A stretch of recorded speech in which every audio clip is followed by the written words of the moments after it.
আমাদের সংস্কৃতি যারা অস্বীকার করে, যারা আমাদেরকে ঘুষপেঠিয়া বলেছিল, আপনারা যারা বাইরে কাজ করেন, বাংলায় কথা বললে বাংলাদেশি বলা হচ্ছে না?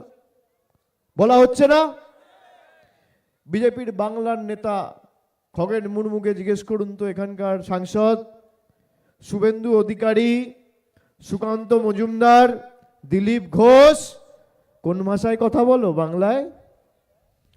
তাহলে এই মঞ্চে যারা বসে আছে, এরা যদি বাংলায় কথা বলার অপরাধে জেলে যায় বা বাংলাদেশে যায়, তাহলে শুভেন্দু অধিকারীকে কেন জেলে পাঠানো হবে না আর বাংলাদেশে পাঠানো হবে না? দিলীপ ঘোষকে কেন পাঠানো হবে না? সুকান্ত মজুমদারকে, খগেন মুর্মুকে কেন পাঠানো হবে না? একই যাত্রায় পৃথক ফল তো হতে পারে না। আমরা তো সবাই বাংলায় কথা বলি।